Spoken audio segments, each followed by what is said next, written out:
श्रीमते रामानुजाय नमः। श्रीमते निगमान्तमहादेशिकाय नमः। श्रीसुदर्शनशतकं रङ्गेशविज्ञप्तिकरामयस्य चकारचक्रेशनुतिं निवृत्तये समाश्रयेऽहं वरपूरणीं यहतं करुनारायणनामकं मुनिं ज्वालावर्णमं प्रथमं सौन्दर्यन्नुज्जहाना दिशि विदिशि तिरस्कृत्य सावित्रमर्चिः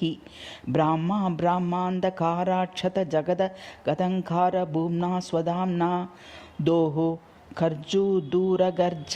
दिग्बुधरि पूवधूकण्ठवैकल्पकल्या ज्वाला जाज्वल्यमाना वितरतु भवतां वीत्सितानि प्रत्युद्यातं मयूखैर्नभसि दिनकृतः प्राप्तसेवं प्रभाभिः भूमौ सौमेरवीधिर्दिवि परिवसितं दीप्तिभिर्देवदाम्नां भूयस्यै भूतये वः स्फुरतु सकलदिग्भ्रान्तसान्द्रस्फुलिङ्गं चाक्रं जाग्रत्प्रतापं त्रिभुवनविजयव्यङ्ग्रमुग्रं महस्तत् पूर्णे पूरैः सुधानां सुमहति लसतः सोमबिम्बावबाले बाहाशाखावरुदक्षित गगनदिवश्चक्राराजद्रुमस्य ज्योतिश्चत्मा प्रवालः प्रकटित सुमनसम्पदत्तसंलक्ष्मी पुष्णन्नाशामुखेषु प्रदिशतु भवतां सप्रकर्षं प्रहर्षम् आरादारात् सहस्राद्विसरति विमतक्षेपदक्षाज दक्षात् नाभेर्भास्वत्सनाभेर्निजविभव परिच्छिन्नभूमेश्च नेमेः आम्नायैरेककण्ठैः स्तुतमहिममहो माधवीयस्य हेतेः तद्वोद्दिश्वे धमानं चतुसृषु चतुरः पुष्यतात् पूरुषार्थान् श्यामं धाम प्रसृत्या क्वचन भगवतः क्वापि बभ्रुप्रकृत्या शुभ्रं शेषस्य भासा क्वचन मणिरुचा क्वापि तस्यैव रक्तं नीलं श्रीनेत्रकान्या क्वचिदपि मिथुनस्यादिमस्यैव चित्रां व्यातन्वानं वितानश्रियमुपचिनुतार्चमवच्चक्रबाणं मुच्चोषितपरमहसो भास्वतः कैटभारेः इन्दे सन्ध्येव नक्तक्षरविलयकरीया जगद्वन्दनीया बन्धुकच्छाय बन्धुच्च विघटितगणच्छेदमेधस्विनी सा राताङ्गी रश्मिभङ्गी प्रणुदतु भवतां प्रत्यहोत्थानमेनः साम्यं धूम्या प्रबुद्ध्या प्रकटयति नभस्तारकाजालकानि सौलिङ्गीं यान्ति कान्ति दिशति यदुदये मेरुरङ्गारशङ्कम् अग्रिर्मग्राचिरैक्यं भजति दिन निशावल्लभौ दुर्लभाभौ ज्वालावर्ता विवस्तः प्रहरणपतिजं धाम वत्सद्विधेतु दुष्टे दिव्योमचक्रे विकचनवज पास निक्काशे सकाशं स्वर्भानुरेष स्फुटमिति कलयन्नागतो वेगतोऽस्य निष्ठपो यैर्निवृत्तो विधिमिव सहसा स्प्रष्टुमद्यापि नेष्टे गर्माशुं ते घटान्ता महितविहतये बाणवो भास्वरा वः देवं हेमाद्रितुङ्गं पृथुभुजशिखरं बिभ्रति मध्यदेशे नाभिद्वीपाभिरामामरविपिनवतीं शेषशीर्षासनस्तां नेमिं पर्याय भूमिं दिनकरकिरणा दुष्टसीमः परीत्य प्रीतैवश्चक्रबालाचल इव विलसन्नस्तु दिव्यास्ररश्मिः एकं लोकस्य चक्षुर्दिविधमपदनुदत्कर्म नम्नत्रिनेत्रं दात्रर्याणां चतुर्णां गमयधरिणां पञ्चतां षड्गुणाढ्यं सप्तार्चिशोषिताष्टापदन नवकिरणश्रेणिराज्यदृशासं पर्यस्याद्वशताङ्गा वपरिबृढज्योतिरीति सहस्रम्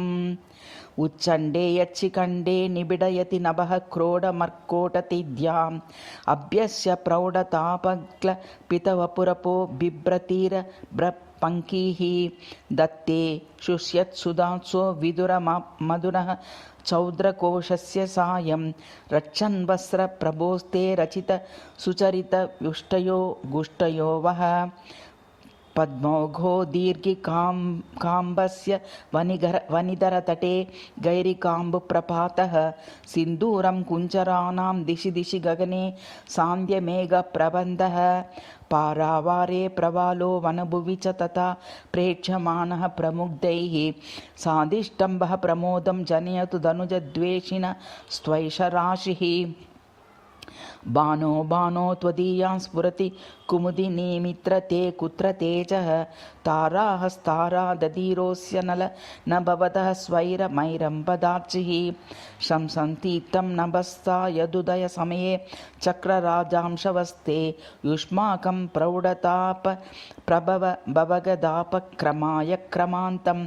जग्ध्वा कर्णेषु दुर्वाङ्कुरमरि सदृशा मच्चिष्यु स्वर्वधूनां पीत्वा चाम्बश्चरन्त्य सवृषमनुगता वल्लवेनादिमेन गावो वश्चक्रभर्तुः परममृतरसं पश्रितानां दुहानाः रुद्धिं स्वालोकलुपत्रिभुवन तमसः सानुबन्धां ददन्तां सेनां सेनां मघोनो महतिरनमुकेलं भयं लम्बयन्तीः उत्से कोष्णालुदोष्णं प्रथमदिविशदा मावलीर्यावलीडे विश्वं विश्वम्भराद्यं रथपदतिर्पातेर्लीलया पालयन्ती उद्दिशा दीदितानां रुजिनमनुजनुर्मार्जयद्वार्जितं वः तप्तास्वेनोष्मनेव प्रतिभट वपुषामस्रधारा दयन्ती प्राप्तेव क्षीबभावं प्रदिदिश शमः सकृत्तन्वती गूर्णितानि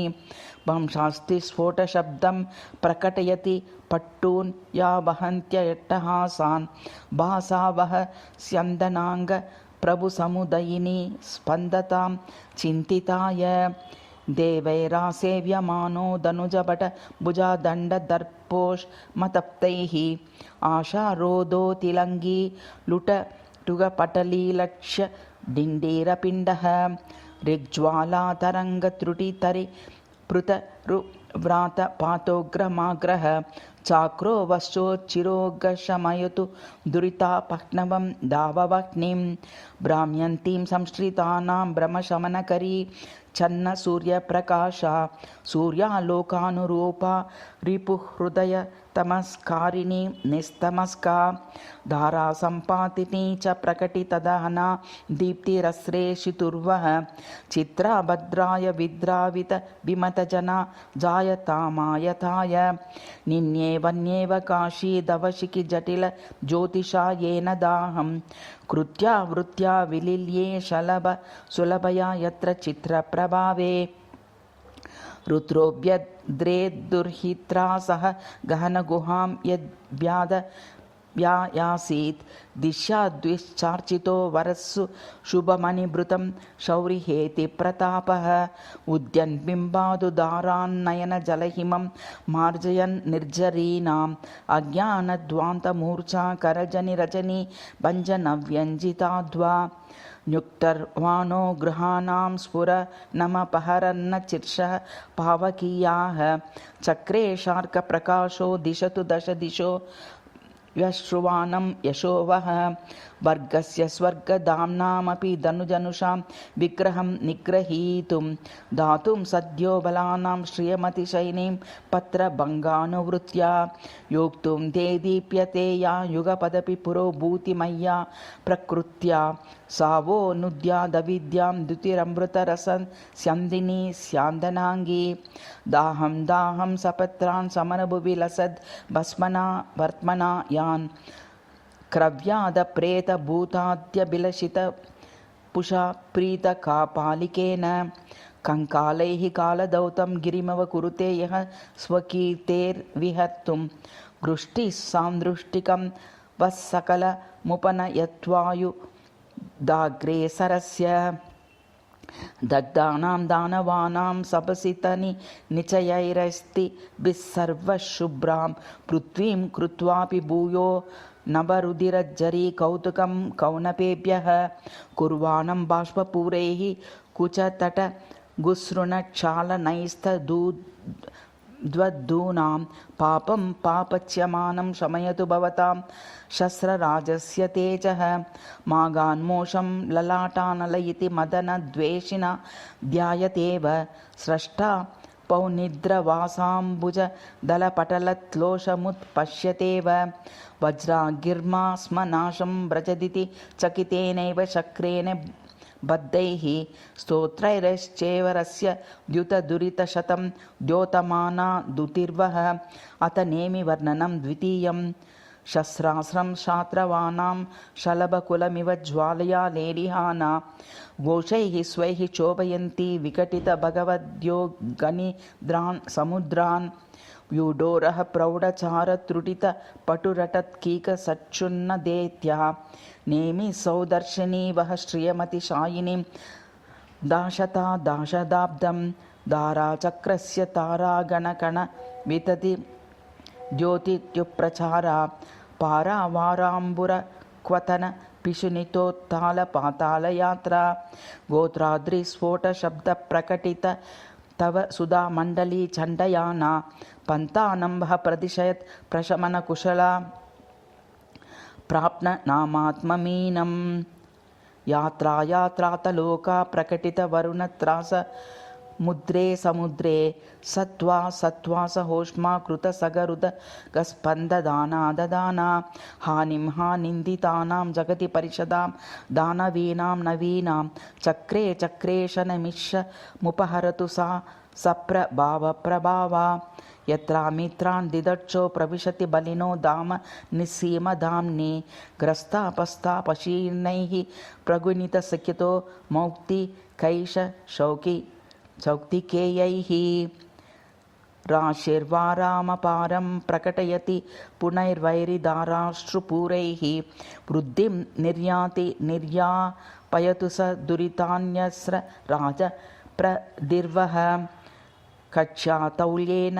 कद्रूतनयफनमणीन् कल्यदीपस्य युञ्जन् पातालान्तप्रपाते निग्लपितपस्वेन दाम्ना निगीर्य दैतेयप्रेयसीनां वमति ह्यदि हतप्रेयसां भूयसा यः चक्राग्र्याग्रदेशो दहुतु विलसितं वह्नसां वः कृष्णाम्बोधस्य भूषा कृतनयन न यव्याहतिर्भार्गवस्य प्राप्तां वेदयन्ती प्रतिभट सदृशामुद्भटां बाष्पवृष्टिं निष्ठास्पाष्टा पदश्री सममचर मूगचित्तैरुज्जिहाना कीर्ति वः केतकीभिः प्रतयतु सदृशीं चञ्चला चक्रधार वप्राणां वेदनीं यः परिणतिमखिल श्लाघनीयं ददानः चुन्नां नक्षत्रमालां दिशि दिशि विकिरान् विद्युता तुल्यकक्षः निर्याने नोत्कटेन प्रकटयति नवं दानवारिप्रकर्षं चक्राधीशस्य भद्रो वशयतु भवतां स प्रदिश्चित्तवृत्तिं नौकौकशत्रुजत्रुटनविघटितस्कन्दनीरत्ननीर्य नव्यक्रव्यासहव्यग्रसनरसल सज्ज्वालजिह्नालवह्निं यं दृष्ट्वा सां युगीनं पुनरपि विदधन्याशिशो वीर्यवृद्ध्यै गीर्वाणा निवृणाना वितरतु सजयं विष्णुहेति प्रदिर्वः धन्वाध्वन्यस्य धारा सलिलमिव धनं दुर्गतस्येव दुष्टिः जान्त्यद्यस्येव पङ्गोः पदविहतिरिव प्रीणनि प्रेमभाजां पत्युर्मायाः क्रियायां प्रकटपरिणतिर्विश्वरक्षाक्षमायां मायामिनीं वसृटयतु महतीं नेमिरश्वेश्वरस्य त्राणं याभीष्टपानां वितरति च या कल्पते कामपूर्तिः न स्थातुं यत्पुरस्तात् प्रभवति कलयाप्योषधीनां दीशः उन्मेषो याति यस्या न समय नियतिं सा श्रियं वः प्रदेयात् न्यत्कृत्य दोतमाना त्रिपुरहरदृशं नेमिरश्वेश्वरस्य नक्षत्रचोदभूतिप्रकरविकरणश्वेति ताशावकाश जीर्णैः पर्णौरिवाद्यां जलधरपटलैः चूर्णितैरुर्नुवाना आजावाजानवाजानतरि पुजनतारण्यमावर्तमाना नेमिर्वात्येव चाक्री प्रणुदतु भवतां संहतं पापतूलं चित्वा नेपथ्यशाटीमिव जलदकटां जिष्णुकोदण्डचित्रां तारापुञ्जं प्रसूनाञ्जलिमिव विपुले व्योमरङ्गे विकीर्य निर्वेदग्लानि चिन्ता प्रभृतिपरवशानन्तरा दानवेन्द्रान् नृत्यान्नालायाड्यं नट इव तनुतां शर्मचक्रप्रदीर्वः दौर्गत्यप्रौढात् प्रप्रतिभटविभवा वित्तधारा सृजन्ति गर्जन्ति चित्क्रियाभिर्ज्वलदनलशिखोद्यामसौदामनीका अव्यात् क्राव्याद्वगूठी नयनजलभरैर्दिक्षु नाव्यान् पुष्यन्ति सिन्धुपुरान् रथचरणपतेर्नेमि कादम्बिनी सन्दोहं दानवानां जसमजमिवालभ्य जाज्वल्यमाने वह्नाय जुह्यत्रिदशपरिषदे स्वस्वभागप्रदायी स्तोत्रै ब्रह्मादिगीतैर्मुखरिपरिसरं श्लाघ्य शस्त्रप्रयोगं प्राप्तः सङ्गामसत्रं प्रदीरसुररिपोः प्रार्थितं प्रसृतां वः अथ अरवर्णनं तृतीयम् उत्पातालातकल्पान्यसुरपरिषददामः प्रार्थिनीनाम् अध्वानद्वावबोधचपनचनतमः क्षेप दीपोपमानि त्रैलोक्यागारभारोद्वहन सहमणिस्तम्भ सम्पत्सखानि त्रायान्तामन्तिमायां विपदि सपदि ओराणि सौदर्शनानि ज्वालाप्रभालस्तबकितशिरसो नाभिमावालयन्त्यः सिक्ता रक्ताम्बूरैः सकलितवपुषां शास्त्रवाणिकिनीनां चक्राक्रीडप्ररूढा भुजगशयभुजोपग्निप्रचाराः पुष्यन्त्यः कीर्तिपुष्पाण्यरकनकलता प्रीतये वः प्रतान्तम् ज्वालाब्धिमुद्रं चितिवलयमिवाहि बिभ्रतीनेमि चक्रं नागेन्द्रस्येव नाभेः फनपरिषदिव प्रौढरत्नप्रकाश दत्ताम्बो दिव्यहेतेर्मतिमरवितती ख्यातसहस्रसङ्ख्या वत्सङ्गचित्तश्रवण हरगुणस्यन्ति सन्दर्भगर्भां ब्रह्मेशोपक्रमाणां बहुविधविमतच्छोधसम्मोदितानां सेवायै देवतानां धनुजकुलरिपो पिण्डिकाद्यङ्गभाजं तत्तद्वामन्तसीमा विभजनविधये मानदण्डायमान भूमानं भूयसा वो दिशतु दशशती भास्वराणामराणां ज्वालाकल्लोलमाला निबिडपरिसरां नेमिवेलां ददाने पूर्वेणाक्रान्तमध्ये भुवनमय हविर्भोजिना पूरुषेण प्रस्फुर्जत् प्राज्यरत्रे रथपदजल दावे दमानैः स्फुलिङ्गैः भद्रं वो विद्रुमाणां श्रियमरविततिर्विसृतानां विदत्तां नासीरस्वैरभग्रपतिभट रुधिरसारधारावसेकान् एकान्तस्मेरपद्मप्रकरसहचरच्छायया प्राप्य नाभ्या मुक्तानीवाङ्कुराणि स्फुरदनिलशिखादर्शितप्रवाला नव्यागातेन भव्यं प्रददतु भवतां दिव्यहेतेरराणि दावोल्कामण्डलीव द्रुमगणगहने बाडभस्यैव वर्णेः ज्वालावृद्धिर्महाब्दौ प्रवयसि तमसि प्रातरर्कप्रभेव चक्रे या दानवानां हयकरटि घटा सङ्कटे जागटीति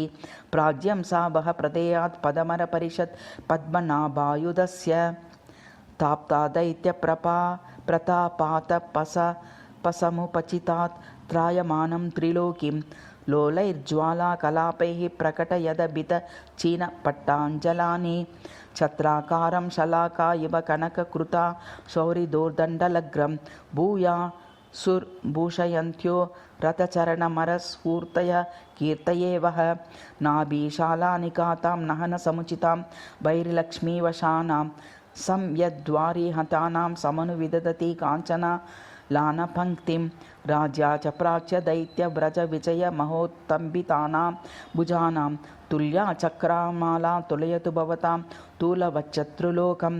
आनेमे चक्रवाला त्विषैव वितताः पिण्डिका चण्डदीप्तेः दीप्ता दीपा इवाराद्वहन रथमीगाहिनी पुरुषस्य शानेरेकायितानां रथचरणमये शत्रुशौण्डीर्यहेम्नाम् रेखा प्रत्यग्रलग्रा इव भुवनमरश्रेणः प्रीणयन्तु दीप्तेरर्चिर् प्ररोहैर्दलवति विधृते बाहुनालेन विष्णोः उद्यत् प्रद्योतनाभं प्रतयति पुरुषं कर्णिकावर्णिकायां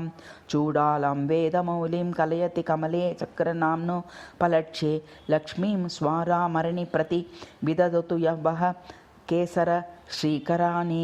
धातुस्यन्दैरमन्देः कलुषितवपुषो निर्जराम्बप्रपातान् अर्चिष्मत्या स्वमूर्त्या रथचरणगिरेर्नैमिना बीतटस्य व्याकुर्वाणारपङ्क्तिर्वितरतु विभुता विसृतिं वित्तकोटिं कोटिरक्षत्रपीठी कटककरिघटा चामरसृग्रीवः अथ नाभिवर्णं चतुर्थम् एकेन द्वादशानामशिशिरमहसां दर्शयन्तीं प्रवृत्तिं दत्तस्वर्लोकलक्ष्यास्तिलक इव मुखे पद्मरागद्रवेण दयैतेर्यदपर्च्छति कर्णरणप्रीणिताम्बोजनाभिः नाभिर्नाभित्वमूर्त्या सुरपतिविभव स्पर्शि सौदर्शिनीवः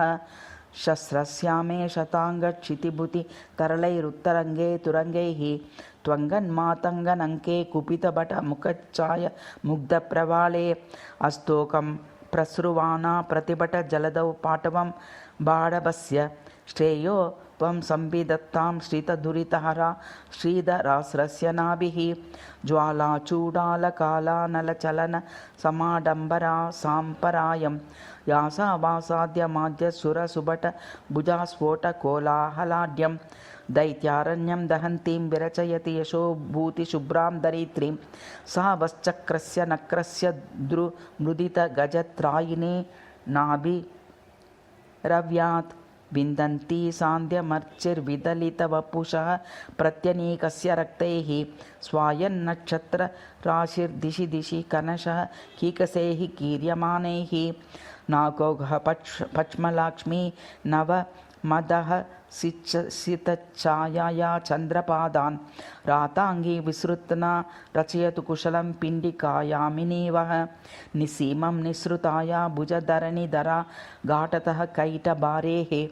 आशाकूलाङ्कुशर्द्वैरहितबलमहाम्बोधि मासादयन्त्याः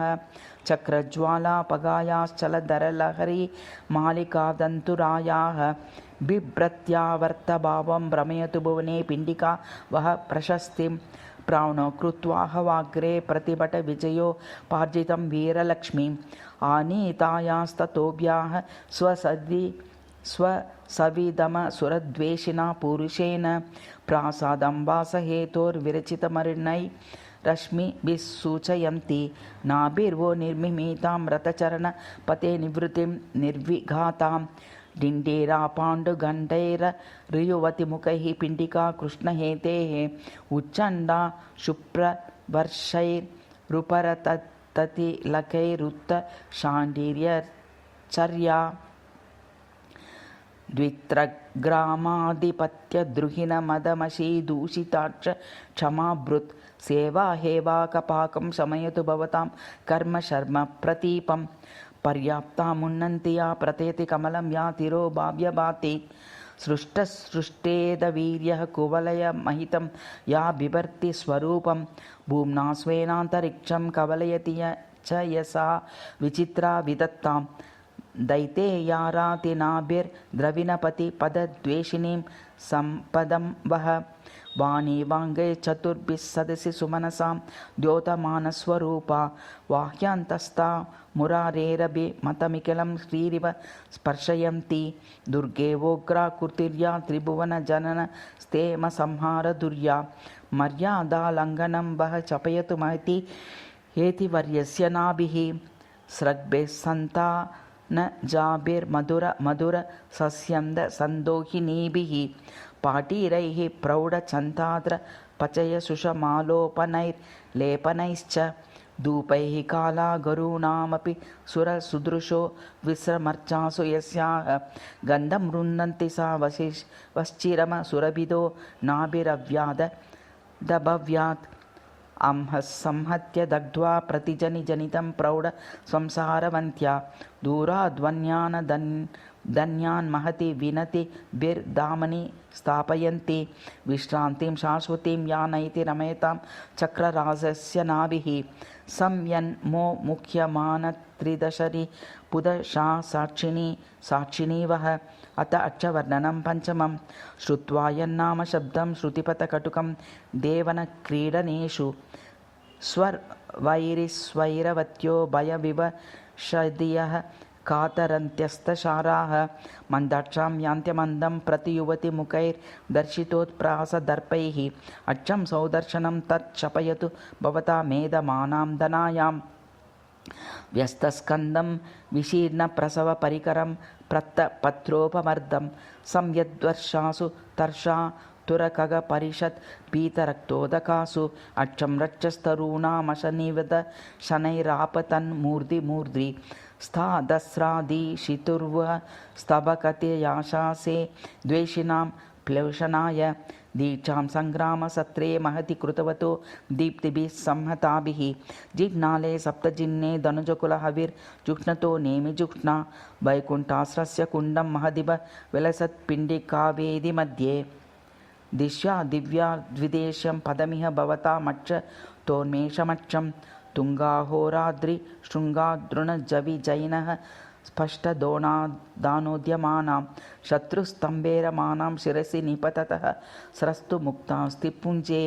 रक्तेरभ्यक्तमूर्तेर्विदलनगलितैर्व्यक्तवीरायि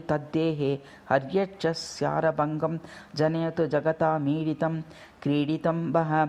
उन्मीलत्पद्मरागं कटकमविधृतं बाहुना यन्मुरारे दीप्तान् रश्मीन् ददानं नयनमिव यदुत्तारकं विष्टपस्य चक्रे शार्कस्य यद्वा परिधिरभिददत् दैत्यहत्यामिव द्राक् अक्षं पक्षे पतित्वा परिघटयतु वस्तदृढिष्टां प्रतिष्ठां क्रीडत् प्राक्रोडद्रष्टां हतिदलित हिरण्याक्षवच कवाट प्रादुर्भूत चतज समु द्वितारुण्यमुद्रं समुद्रम् उन्मीलकिंशुका भैरुपः सदमि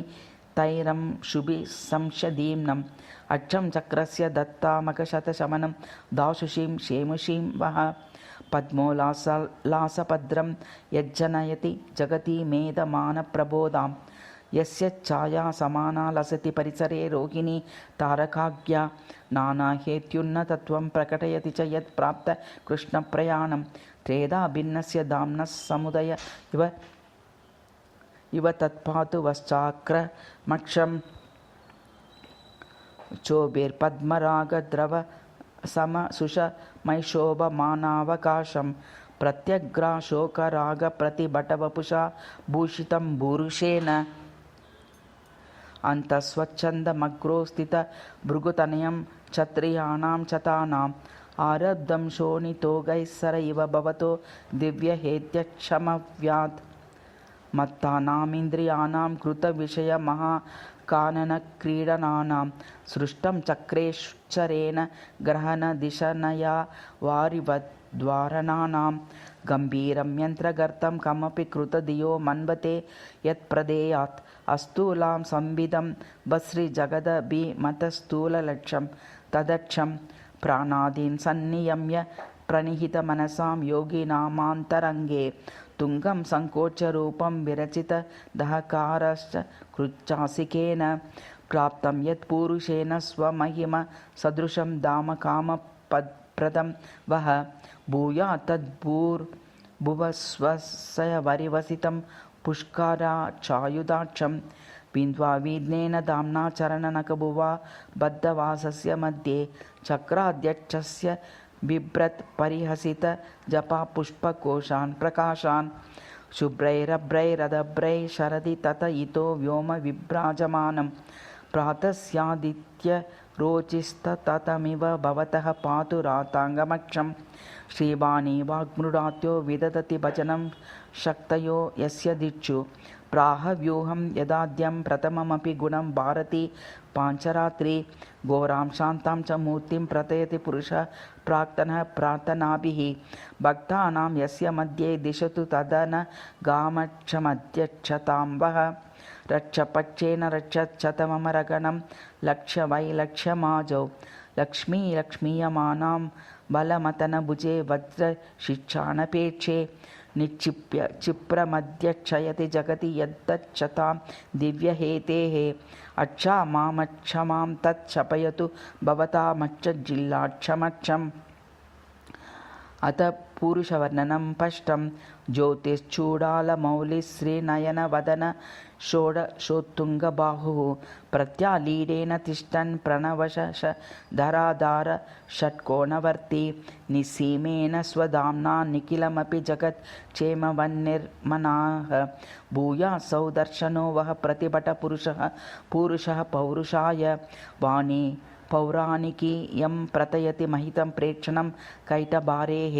शक्तिर्यस्येषु द्रष्टानक परशमुखव्यापिनी तद्विभूत्यां कर्तुं यत्तत्त्वबोधो न निशितमतिर्भिर्नारदाद्यश्च शक्यः देवीं वो मानुषीं च क्षिपतु स विपदं दुस्तरामंस्रराजः रूढस्तारालवाले रुचिरदलचलः श्यामले शस्त्रजालैः ज्वालाभिः सप्रवालः प्रकटितकुसुमो बद्धसङ्गैः स्फुलिङ्गैः प्राप्तानां पादमूलं प्रकृतिमधुरया छायया तापहृदः दत्तामुख्यो प्रखण्डः फलमभिलषितं विष्णुसङ्कल्पवृक्षः दाम्नामैरस्वदानां निचयमिव चिरस्थायिनां द्वादशानां मार्तण्डानां समूढं मह इव बहुलां रत्नभासामि वर्धिम् अर्चिस्सङ्गातमेकीकृतमिव शिखिनां बाडभाग्रेसराणां षट्कन्ते यस्य रूपं स भवतु भवतां तेजसे चक्रराजः उग्रं पश्चाक्षमुद्यत् भ्रुकटि समुकुटं कुण्डली स्पष्टद्रष्टुं चण्डाश्रैर्बाहुदण्डैर्लसदनल समक्षौमलच्चोरुकाण्डं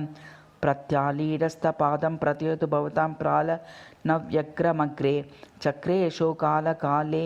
ऋतभटविकटाटोपलोपाय रूपं चक्रं कुन्तं कृपानं परशुहुत वहावङ्कुशं दण्डशक्ति शक्तं कोदण्डपाशौ हलमुसुलगदावज्रशूलांश्च हेतिं दोर्भिः सव्यापसव्यैर्दधतुलबलस्तम्भितारातिदर्पैः व्यूहस्तेजोभिमानी नरकविजयनै जुमृतां सम्पदेवः पीतं केशे विपोरस्य सृजिरतपदे संश्रितेऽप्युत्कटाक्षं चन्द्रादः कार्यन्त्रे वपुषि च दलने मण्डले च स्वराङ्कं हस्ते वक्त्रे च हेतिस्तबकितमसं लोचने मोचने च स्तादस्तोकायदाम्ने सुरवरपरिषत्सेवितं दैवतं वः चित्राकारैः स्वचारैर्मितसकलजगज्जागरूकप्रतापः मन्त्रं तन्त्रानुरूपं मनसि कलयतो मानयन्नान्मगूढान् पञ्चाङ्गस्फूर्तिनिवर्तितरिपुविजयो धाम पुष्षन्नां गुणानां लक्ष्मीं राजासनस्थो वितरतु भवतां पुरुषचक्रवर्ती अक्षावृत्ता भ्रमालान्य विवरलुटचन्द्रचण्डद्युतीनि ज्वालाबलीडस्फुटदुडुपटली पाण्डुदिक्मण्डलानि चक्रान्तक्रान्तचक्राचलचलितमही चक्रवालार्थशेषा न्यस्रग्रामाग्रिमस्य प्रददतु भवतां प्रास्थितानि शूलं त्यक्तामशीलं सुनिरणकद्रुणिः पट्टिसः स्पष्टसादः शक्तिशालीनशक्तिः कुलिशमकुशलं कुण्ठधारः कुटारः दण्डश्चण्डत्वशून्यो भवति धनुर्यत्पुरस्तस्तवहस्तात् ग्रस्ताशेषास्त्रगर्भो रथचरणपतिः कर्मणे शार्मणाय चुण्णाजानेय बुद्धं चुभितरथगणं सन्नसान्नाह्ययूर्तं च्वेलासंरम्भहेला कलविकलत्पूर्वगीर्वाणगर्भं कुर्वाणसां परायं रथचरणपतिः स्थेयसीं वह प्रशस्तिं दुग्धां दुग्धां दिवासं वयविवश शुनासीरनासीरवर्ती दुह्या दोषालिमालिप्रहरण पशोत्तानि ते वैनते ये बिद्रातिद्राक् प्रयुक्तः प्रतनभुवि परावर्तमानेन भर्त्रा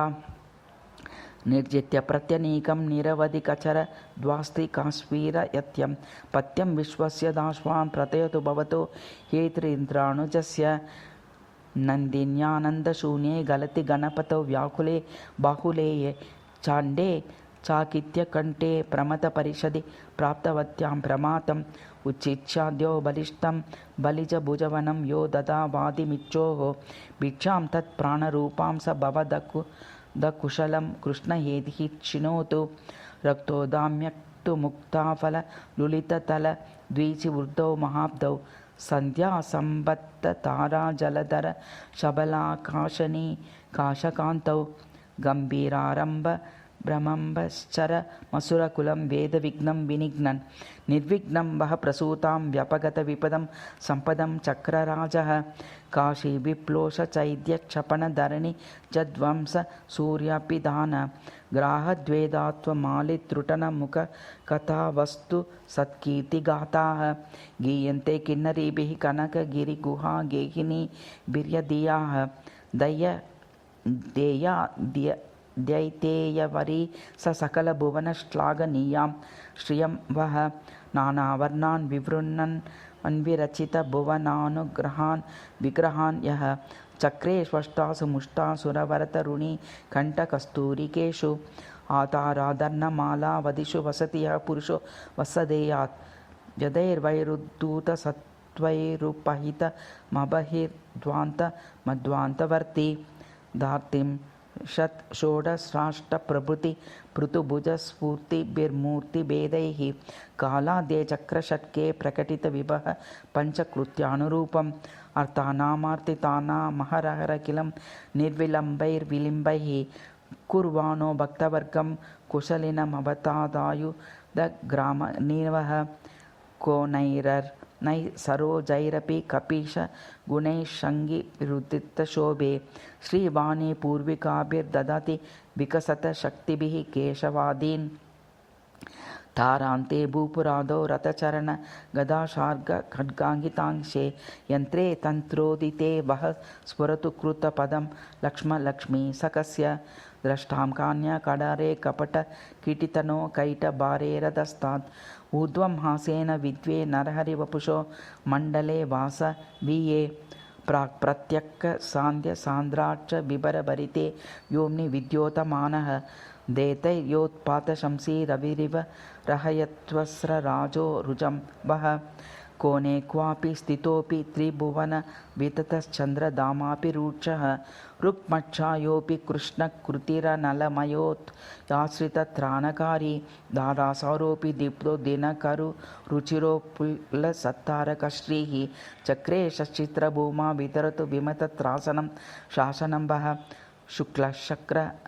स्तवस्ते सह दहन कलां कालतेयं न कालः किं वो रक्षासि रक्षा तव फलतु पते यादसां पादसेवा वायो हद्योऽसि भर्तुस्य च धनदमदं सेव्यतां त्र्यम्बकेति प्राहुर्यत्यत्र पाला स धनुज विजयी हन्तु तन्द्रालुतां वः गायत्र्यन्नारचक्रे प्रथममनुसक स्मेरपत्रारविन्दे बिम्बं ब्रह्मेश्रीकोणं वहति जय जयाद्यष्टशक्तौ निषन्ना शोकं वो शोकमूले पदसविदल सद्भीम भीमाक्ष भीमा पुंसो दिव्यास्रधाम्ना पुरुषहरिमयी मूर्तिरस्य त्वपूर्वा पाश्चाच्छोकपुष्पप्रकरनिपतितैः प्राप्तरागं परागैः सन्ध्यारोचसङ्गन्धैः स्वपद शशधरं प्रेक्ष्य तारानुशक्तं